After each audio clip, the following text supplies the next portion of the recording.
Il Veneto si era espresso perché Azione si presentasse a queste politiche, diciamo così, correndo da sola o meglio al fianco di più Europa. Allo sconcerto iniziale, alla notizia dell'accordo tra Letta e Calenda, i militanti veneti di Azione serrano le fila attorno al leader nel nome della responsabilità. Alla fine Azione ha scelto l'Italia con lucidità, con pragmatismo, con grande responsabilità politica. Ecco, questa va sottolineata.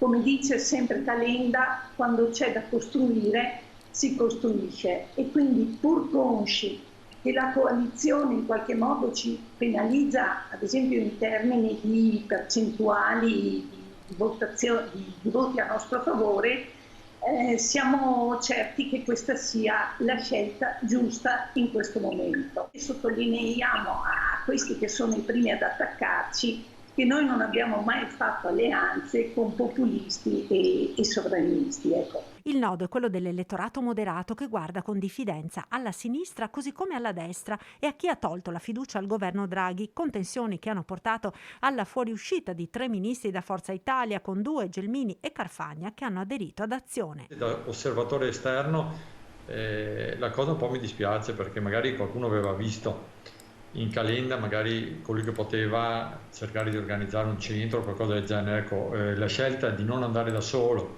ma di unirsi ad uno dei due poli è inevitabilmente dovuta, ripeto, a un tornaconto elettorale, ma questo lo sappiamo tutti, penso che lo sappia chiunque faccia politica, che tutti hanno dovuto poi accasarsi in uno schieramento o nell'altro. Per quanto riguarda l'incoerenza, io penso che da quando Forza Italia è presente sul panorama politico, le alleanze siano sempre state quelle, per cui mi sembra strano che si taccia o si parli di incoerenza rispetto a una forza politica che ha sempre avuto negli ultimi 20 anni lo stesso tipo di alleanze. Ribatte il Partito Democratico nella coalizione di centrodestra, il centro non c'è più. Oggi deve essere chiaro che la coalizione di destra ha perso il centro, è totalmente schiacciata sulle posizioni sovraniste, populiste della Meloni e di Salvini, che non è Zaia, che è Matteo Salvini, e chi sta dentro quella coalizione sta su quella roba lì.